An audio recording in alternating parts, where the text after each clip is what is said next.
dari Abdullah bin Abbas radhiyallahu anhuma. Wa yaqulu, dia berkata, awwalu syai'in katabahullahu fil lauhil mahfudzi. Jadi awal sesuatu Allah mencatat di lauhil mahfudz. Apa? Inni anallahu la ilaha illa ana Muhammadun rasuli. Jadi di lauhil mahfudz itu tidak ada tulisan apapun, hanya satu pertamanya, yaitu inni anallahu la ilaha illa ana Muhammadun rasuli. Itu Pak, hebat ya. Nama Muhammad sudah bergandeng dengan nama Allah sebelum Allah menciptakan apapun. Gitu. Ini sesungguhnya aku, anallahu, aku adalah Allah, la ilaha illa ana, tidak ada Tuhan kecuali aku. Muhammadun, Muhammad adalah rasuli, utusanku. Nah gitu Pak, jadi ada tulisan itu di lauhil mahfudz. Man lam yastaslim, man lam yastaslim liqadai, barang siapa lam yastaslim, apa tuh? Dia tidak berserah diri liqadai, terhadap ketetapanku, iya, terhadap qadokku. Qada itu apa? Ketetapan Allah sejak zaman azali. Sebelum kita diciptakan, ketetapan kita sudah ada, gitu. Sebelum kita diciptakan. Makanya tadi kaitan dengan pemberian. Ketika kita diberi sakit, maka kita muncul minta sembuh. Allah nggak bakalan turutin, tapi nyatanya sembuh, Ustadz. Nah, sembuh pun pemberian Allah, bukan karena permintaan kita, gitu. Jadi kalau kita diberi sakit oleh Allah terus sembuh, bukan Allah nurut sama kita, karena sembuh pun pemberian Allah. Itu ada di catatan lauhil mahfudz. Ya, itu namanya qada. Kalau qadar setelah terjadi, itu qadar. Makanya suka bilang qadarullah, Ustadz, aku izin nggak ngaji, gitu ya. Sudah azamnya mau ngaji, azam sama niat sama nggak? Beda. Kalau niat itu muqtarinan bil fi'li, dibarengi dengan perbuatan. Tapi kalau azam sebelum niat. Contoh, Bapak ngomong hari Kamis, aku hari Ahad mau ngaji, itu azam. Nah, Bapak udah dandan nih pagi Minggu, pagi Ahad, udah pakai peci, udah pakai sarung. Nah, aku mau ngaji. Nah, itu berarti niat, karena muqtarinan bil fi'li, gitu. Nyambung tuh? Nah, gitu ya. Itu azam. Jadi azam masih di dalam, gitu. Ya. Mana tadi? Man lam yastaslim liqadai, barang siapa dia tidak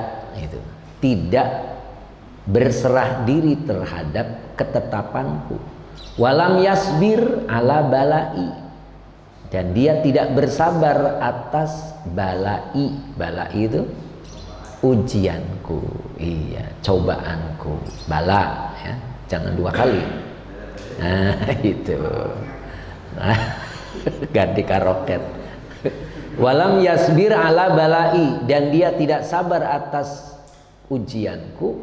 Walam yaskur, dan dia tidak bersyukur nikmai, atas nikmatku. Ya, nikmai itu maf'ul, ya. Nikmai wa huwa mudhaf, ianya domir mutasil sebagai mudhaf ilaih. Jadi berapa tuh? 3. 1, tidak berserah diri terhadap ketetapanku. Yang kedua, tidak bersabar atas ujian dariku. Yang ketiga, tidak bersyukur atas nikmatku. Nah, maka muncul fa ini, fal yattakhid lahu robban siwaya, gitu. Fal yattakhid, maka hendaklah engkau ambil, bukan engkau, Ini lamnya lam amar. Iya, bukan kau. Falyattakhid, maka hendaklah ambil lahu untuknya Robban siwaya, Tuhan selainku. Gitu. Jadi silakan cari Tuhan selain aku. Gitu. Kira-kira ada nggak? Ya tidak ada lah. Ya. Jadi kalau nggak berserah diri, nggak sabar, nggak bersyukur, lah cari weh Tuhan selain aku. Nah, gitu maksudnya. Wa manis tas lama liqodoi, dan barang siapa dia berserah diri terhadap ketetapanku, berarti kebalikannya. Wasobaro ala balai, dan dia sabar atas ujianku. Wasyakaro nikmai, dan dia bersyukur atas nikmatku. Oh, berarti kebalikan tadi ya. Katabtuhu, apa katabtu? Aku catat dia, gitu ya. Aku tulis dia siddiqon, orang yang benar. Tuh. Jadi Allah langsung namain dia orang yang benar, gitu. Wa ba'atsuhu, dan aku kumpulkan dia ma'as siddiqin, beserta orang-orang yang benar. Gitu. Ini ketemu Abu Bakar Siddiq. Kan Abu Bakar Siddiq ya. Gitu, Pak. Ya. Jadi jangan ngaku benar kalau tidak ada 3 kriteria itu. 1, pasrah terhadap ketetapan Allah. Yang kedua, bisa sabar terhadap ujian dan bisa bersyukur terhadap nikmat-nikmatku. Gitu. Maka Allah langsung yang memberikan apa namanya? Reward. Ya. Allah langsung memberikan dia sebagai orang yang benar. Dan Allah akan mengumpulkannya dengan orang-orang yang benar. Gitu ya. Terus wa kana Abu Hurairah ta'titu Hurairata Goirumun Sarif. Wa kana Abu Hurairata. Siapa Abu Hurairah, Pak? Abu Hurairah itu seorang tajrid. Apa? Tajrid, orang yang selalu mensucikan diri. Itu tajrid namanya. Orang itu dibagi 2. Allah itu mengelompokkan manusia dibagi 2. Nanti kita masuk yang mana? Kalau tidak, segera masuk. Ada 2. 1 kelompok asbab. Orang yang sibuk dengan urusan dunia, itu namanya asbab.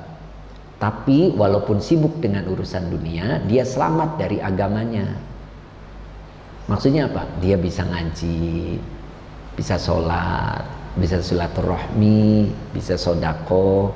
Itu namanya asbab. Walaupun dia sibuk dengan urusan dunia, tapi dia selamat agamanya. Gitu. Ya. Yang kedua, dia tidak tamak dengan milik orang lain. Gitu. Yang ketiga, kesibukannya tidak melalaikan dengan ibadah-ibadah lahiriah, sarana ibadah-ibadah lahiriah. Nah gitu. Itu namanya Allah tempatkan kita di makom asbab. Ya. Atau orang yang kedua, makom tajrid. Tajrid itu orang yang selalu mensucikan diri, gitu. Wiridan, gitu. Ngaji, gitu. Sholat semua dilakukan, semua sunnah, gitu ya. Pagi-pagi duha, siang duhur, asar, sore asar, pas asar baca waqiah, gitu kan. Terus maghrib sholat, habis maghrib sampai isya nyambung, nggak keluar, nggak ngobrol, wiridan atau sholat sunnah, gitu. Terus habis isya menjelang tidur dia baca tabarok, baru tidurnya pun dalam keadaan berduka apa berwudu? Oh, kirain berduka. Berwudu. Nah, tengah malam atau akhir malam bangun, sholat sampai subuh. begitu terus. Nah itu qad aflaha man tazakka, beruntung orang yang mensucikan diri. Nah orang seperti itu gimana?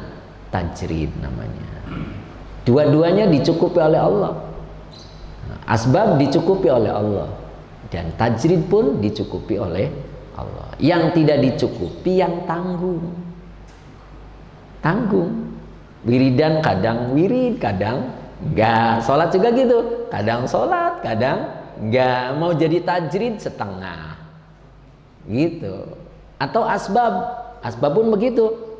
Dia sibuk dengan urusan dunia, sibuk sekali, tapi ibadahnya dilalaikan. Nah itu, ada penghasilan tapi dicabut keberkahannya.